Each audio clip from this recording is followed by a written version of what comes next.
Hello po, magandang umaga sa inyo mga kaibigan. Nandito ako ngayon sa Dine Uno, Indang, Cavite. So meron pong in-offer dito ang Totops Realty na subdivide lots. Ito po yun guys. So kasama po natin ang team leader po dito ngayon, si Sir si Brother Leomar.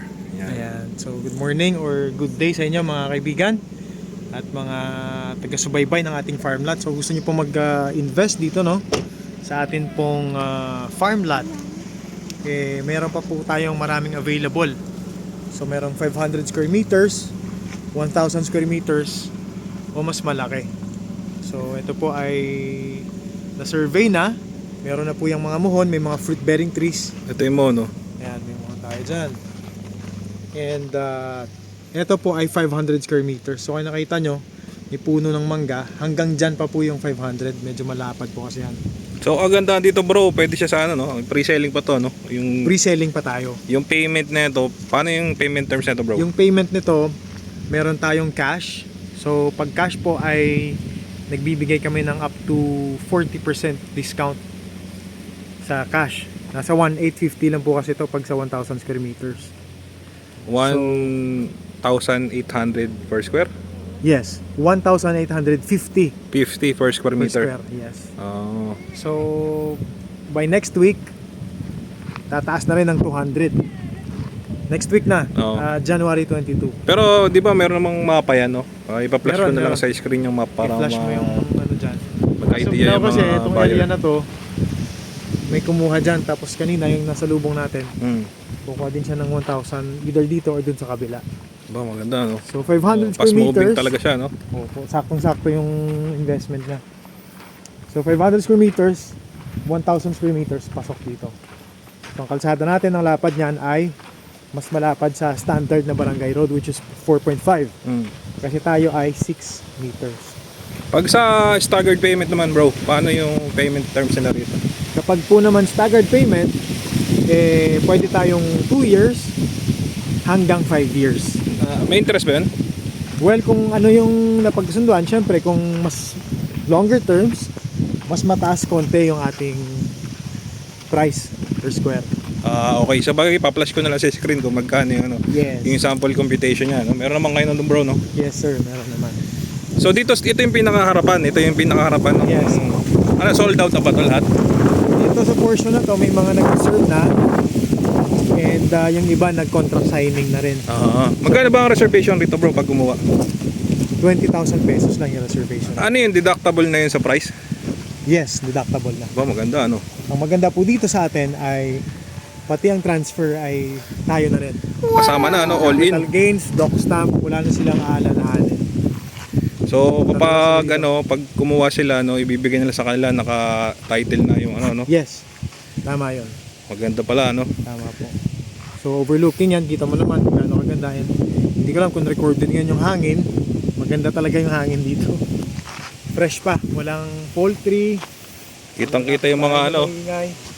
mga muhon, no? Walang nagre-review okay dito. Oo, maganda nga. Maganda to pang farm rest house. Tsaka yun nga, kagandahan dito, pre-selling pa.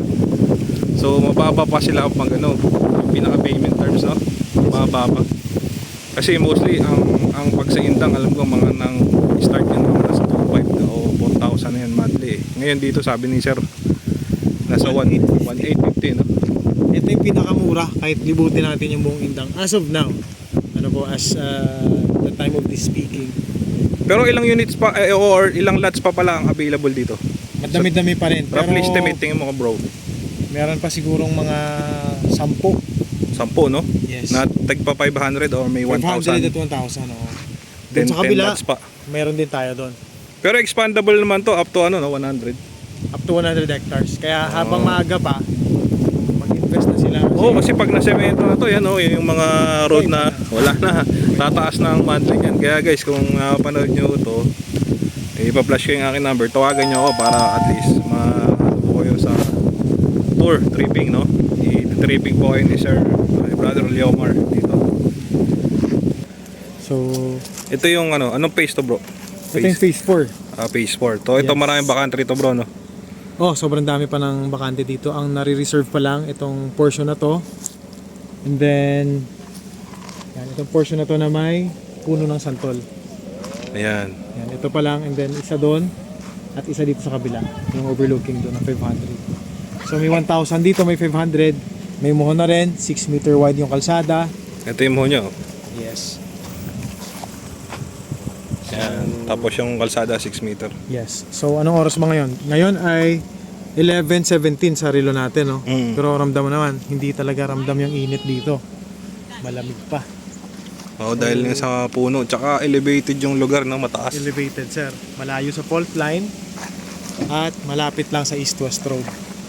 Oo nga pala, bro, yung paano yung daan dito? Ano mo ba yung mga shortcut papunta rito?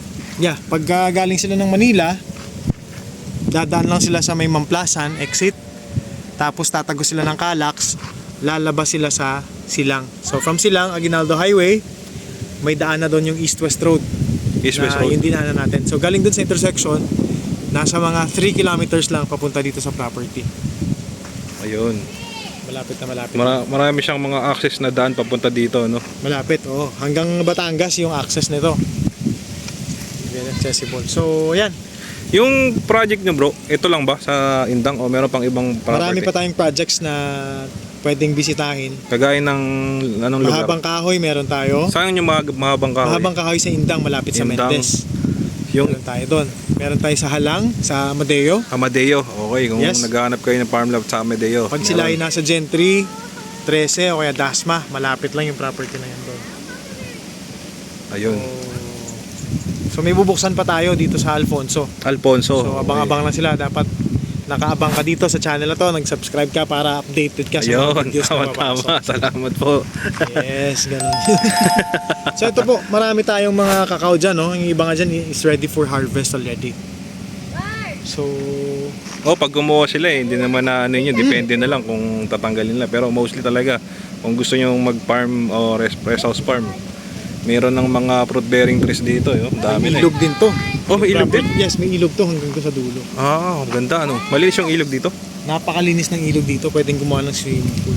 So, Ayos, ang gagawin ng owner dito, yung nagde-develop, is lahat ng mga owners, kasi hindi naman lahat may access dito sa ilog. Kagaya nito, wala namang ilog na directly, pero gagawing accessible sa lahat ng mga clients natin. Oo. So yung mga homeowners, magkakaroon sila ng opportunity or privilege na magstay doon sa pumuntas doon sa ilog. Oo. Pwede meron na silang pang sa tanim. Yes, ganun din. Gano'n ba kalayo yun? Wala naman 1 kilometro, no? Ayan, nasa baba lang. Baba lang, no? Mga 800 meters lang siguro yan. Yes, yes. Mga place to meet. Overlooking dyan, kita yung Mount Marami. Punta nga tayo, bro. Maganda Sige. yung overlook. Tingnan natin yung pahapiaw.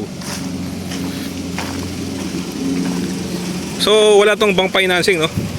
Wala, in-house lang tayo In-house kasi lang, agriculture tayo eh. Oo. Hindi naman talaga. Pero hindi naman siya kagaya nung in-house sa developer na ang 20% per annum. Hindi naman ganun kataas, di ba? Wala tayong interest. So kung magkano lang yung naaprubahan natin, let's say 2 years, 3 years, or 4 years, kung magkano yung price na pagkasunduan natin, yun na siya all throughout. Oo, pero magtataas lang siya ng konti, di ba? Konting yung Yes, konti lang. Depende. hindi kagaya na sobrang taas ang interest rate ng Hindi. Yun ang kagandahan, guys, pag gumawa kayo ng farm dito ng lot, subdivide lots. Kasi syempre ang goal natin lahat ay makapag-invest dito at maka-afford. So Oo. kaya, Magkano libro, no? 1,850 per square meter, no? yung cash doon sa tax deck sa phase 3. Dito sa title, magkano sa title? Dito ngayon ang cash dito sa 500 is 2,600. 2,600 Yes. pag title. Tapos 2 years ay 3,000. 3,000, okay. Yes, 3,000. So, yun ulit, no? Kapag gusto nyo mas affordable, guys, yung 1,850, tax deck yung papel nun. Yes, doon sa kabila. Paano yung pag-transfer nun? Tax deck din? Hindi, title. Title na doon sa kabila. Pero yung dito, yung title Title na rin. na rin. Ibigay sa inyo Tapos 2,600 2,600 sa cash. sa cash. Tapos 3,000 naman sa 2 years. Sa 2 years to pay. Yes. Okay. So hindi na mabigat 'yon. Oo. Tsaka kung ganito na makaganda yung view eh. Oo. Tsaka sabi mo kanina, kapag binili ng cash, meron siyang discount na 40%. Tama ba? Oh, pag sa 5 years, kung ibibigay sa 5 years. Hindi. Yung cash mismong kabuuan ng price, bibili ng price na talaga. Yun na siya. Yun na. Yun na siya. Oo. For example, nasa 500, magkano yung papalo yun? 500 square meter sa cash. 2,600 siya. 2,600 per square. Binase ko yung 40% kung dun sa 5 years. Kasi yung 5 years nito umabot na ng 3,900. 3,900. Yes. So pag 5 years versus cash, malayo kasi 3,900 versus 2,600. 2,600. Oo, ang laki ng difference. Ang No? laki nun. Eh doon sa 1,850 pag kinash yun. Yun na rin siya. Yun na rin siya. Yes, kasi pag 5 years doon, mahal na rin. Magkano 5 years nun? Mga abot din ng 3,000. Silipin natin sa ating price list. Pero magbibigay ako ng sample quotation dyan guys, no? Yes, Para yes. makita nyo yung 5 years tsaka yung 3 years. Sa ang gandaan dito, hindi kagaya sa pagbibili kayo sa mga tao lang, no? Kasi kayo na magbabayad ng capital gain tax, pati transfer of title. Dito kasi all in na.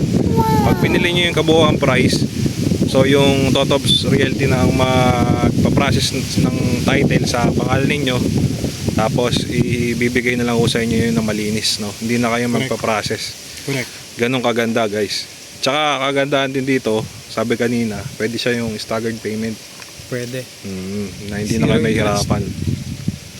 So ito naman, napakaganda ng sky. Oo. Tsaka marami siyang fruit bearing trees eh. Hindi na sila magtatanim eh. And I would suggest sa lahat po ng mga viewers natin, if you are seriously looking for a farm lot to invest on, maganda mapuntahan nyo talaga siya para ma-feel nyo yung ambience, ma-feel nyo yung hangin, Yung lamig, yung lamig. Talagang malamig dito. yung klima. Yes, malamig dito. And Malayo Sir talaga Mark, sa pollution to. Malayo. Sobrang layo kasi tsaka yung yung lugar na crowded, no. Pag nasa Maynila kasi crowded na eh. Dito Tapos maingay, buhay probinsya talaga. buhay probinsya. At the tip of your hands.